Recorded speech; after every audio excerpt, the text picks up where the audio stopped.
long time no see. I just wanted to pop on here and do a little update for you guys. I know I kind of just put some content out and then vanished, but I'm still here. We moved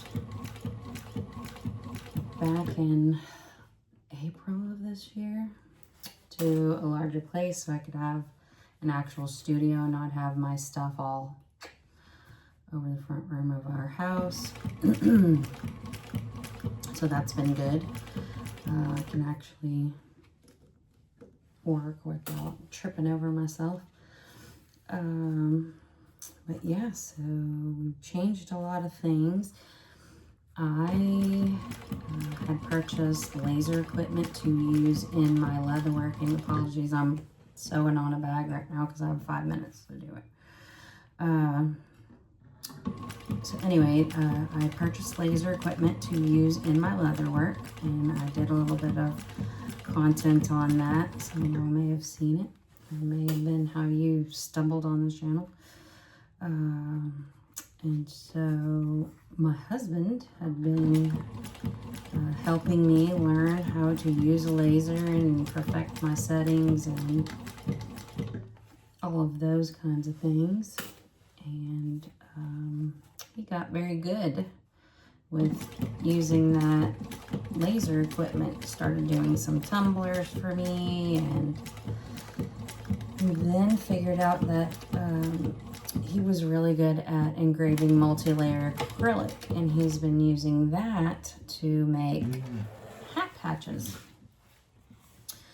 which is kind of a little popular new niche. And so he decided he's going to start his own business doing the laser engraving stuff. And so he was working as a hazmat fuel truck driver.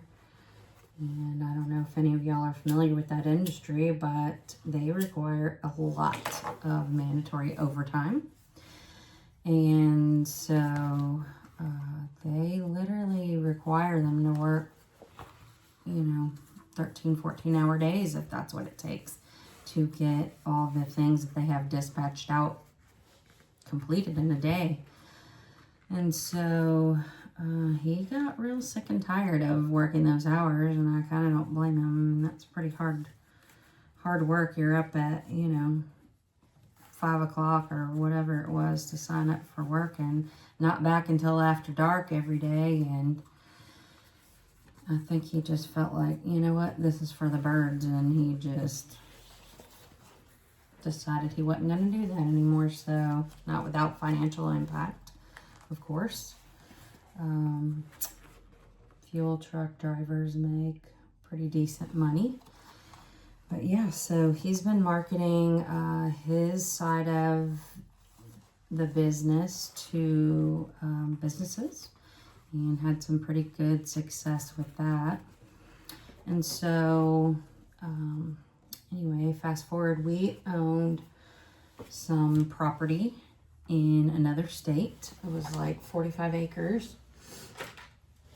And it was about a 9-hour drive from us. And also the family that I had that lived in the state where this property was relocated to another state. And so between those two things, I just decided, you know what, I'd rather just go on and sell it. So we put that up for sale, and that sale completed in September. And so with the proceeds from that, we purchased a couple of things. One was a larger laser for me because I wanted to use the laser in my leatherworking, but in a different way. So what I've run into in all this, and I don't know how much I ever told you guys or didn't tell y'all, but I work as a nurse. That's my real actual career. It's not leatherworking, although I kind of wish it were. But anyway, And so my company had been purchased a couple of Decembers ago, and in order to continue being an employee in that facility, I had to go to work for the new company that bought the business, and they required everyone that was working there with an associate's degree of nursing to get more education because they were magnet status. And I'm not going to go into all the details about magnet status on here, but basically what it amounts to is that 80% of their nurses that they have employed to work in their facility that's magnet designated has to be have a Bachelor of Science in Nursing or greater degree in order for them to keep that status. So they put out an agreement with me and everyone else that, you know, decided they wanted to stay on. Basically saying that we had to complete our bachelor's within 2 years. So I started immediately, and I've been taking classes all this time. And these classes I've only been taking them half time because I'm old. I don't have the brains to do all that. I mean, I'm in my 50s. I'm not ancient, but I'm on the way. And they have a school that they own, which is another weird thing. Anyway, they own the school that I go to, and I've been taking classes online to finish that degree. So that's been taking up a ton of my time, and I really haven't been able to do the things that I wanted to do with this business. But one of the things I was running into and what led me to wanting to purchase a larger laser than what I already had, we had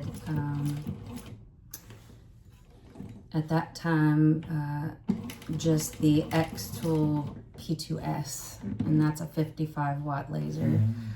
And it'll hold materials that are like 12 by 24 basically. Seems to be the sizing of the stuff you can put into it.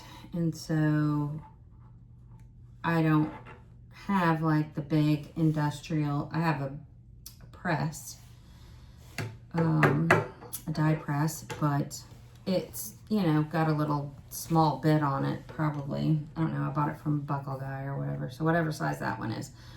And you know, you can use little dies to pop out things like pieces for wallets or keychains or whatever, but it's not big enough to use, you know, full-on bag making dies with it. So one of the things I wanted to do with the lasers is be able to cut my pieces, because prepping these bags takes, oh my God, so much time between, I don't know if y'all buy any of these little bags from anybody who just is a one-off bag maker, but I'm gonna tell you right now, they put a lot of time and effort and money into that.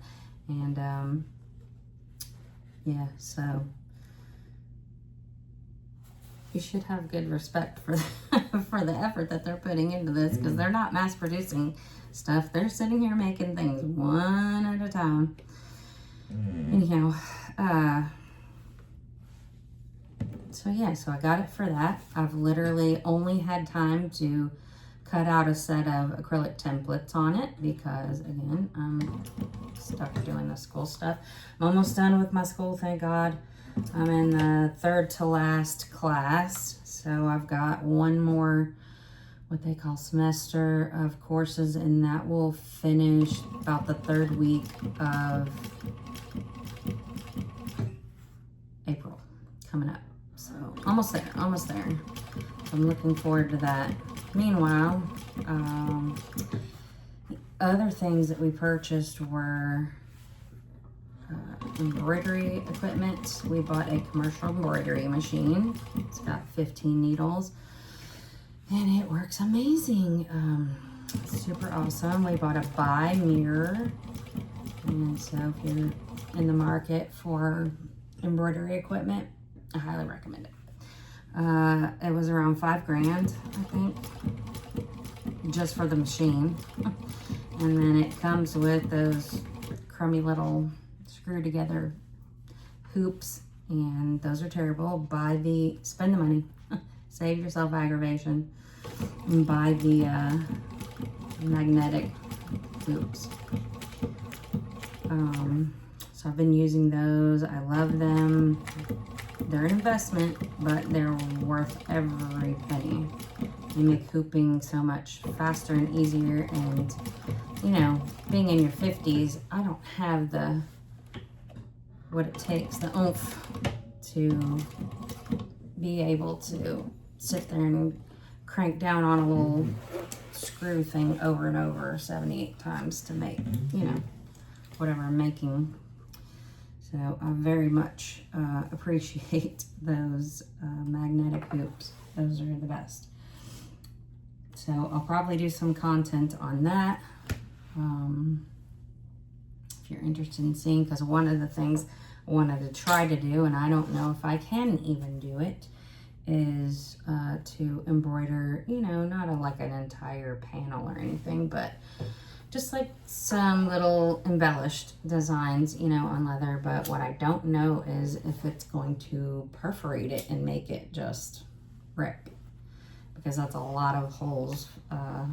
Leather is animal flesh. It does not like 1,000 holes in it. So I'll find out. I don't know. I need to do some testing on that, and I'll let y'all know if I happen to figure out a way to do it that's not completely destructive. But yeah, I think I saw one of the other makers in our bag community, I think it was Saya Swag, used her Ricoma one day to do embroidery on a vinyl panel that she was using for a bag, and it came out just fine. It looked great. So maybe, I don't know, we'll find out. But yeah, so I got that, and then the other major purchase that I did has nothing to do with leather. It has, I like to knit. I fell in love with knitting. Oh geez, I don't even know. Several years back, and once I finally learned how, and I made the mistake one day of using wool. I say it's a mistake because wool yarn is very expensive. It's not like the cheapy stuff that we used to buy from Joann's, or you can still probably get it at Michael's or Walmart, or I don't know, there might be some online retailers. But yeah, so I fell in love with that, and I'm somebody who loves to create, and so I started hand dyeing yarn. I did this in 23 before I started Texas Leather Design, and I actually love it. It's really fun, and you can make some really beautiful fiber. Anyway, so I bought a proofing oven so that I could dye my yarn on a bigger scale. And so I will probably do some content that pertains to that as well. I won't torture y'all with it. I'll drop it on a different channel. My yarn company is called Moonlight Yarn. Specifically Moonlight Yarn Company. So if you're looking for it, I don't remember if I made a YouTube channel for it or not. I could have, but I'm probably certain that I never uploaded any content to it. So I'll have to add to it, and I'll probably put the embroidery stuff, if it's not leather or bag related, onto its own channel. We launched an LLC for that earlier this week, and it is called Stitched custom apparel and embroidery. You can find that at stitched.biz. Now I've only got one little sweatshirt on there, so yeah, don't laugh at my little website. There's nothing on there yet. I'm working on it. I need time. That is like the biggest thing ever. But I'll get there. Anyway, so those are the things kind of that I have on my mind for what I wanted to tell y'all about. Been kind of just keeping everything on the DL and not, you know, not talking about it too much because I wasn't ready. Not ready to, like, I don't have content for you. I don't have tips, tricks, or otherwise really, but, you know, I feel like YouTube should be substantive in that you are giving something back and it's not just, you know, a bunch of rabble and somebody trying to sell you something and all those things. So that's why I come in here and talk about that. And one of the reasons why I did my YouTube channel is because for Texas Leather Design, is because I want to put that out there in the community. You know, things people don't tell you when you're making bags about seams, for example, and the nature of leather and all those things. So I feel like there's a need for it. There's a hole there, and I wish to fill it when I have time. And I'm sorry I don't have time now, but yeah. So anyway, that's kind of where we're at. Hope you guys are all doing well. This has been a difficult year with all the changes and the tariffs. Don't even get me started on all of that, and everything costing more and more and more. And raises are not keeping up with that. Not even close. It's been years and years since we've had like a market adjustment, a market increase. So hopefully that will change going forward. I don't know. Everything's kind of scary a little bit. Try not to watch the news too much because I'm a fix-it kind of a person. That's my personality. And when I run into things that I just literally cannot fix, I can't watch it. So anyway, y'all take care. Hope you guys have a nice holiday coming up. It's about to be Thanksgiving next week. And I'll see you soon. Bye-bye.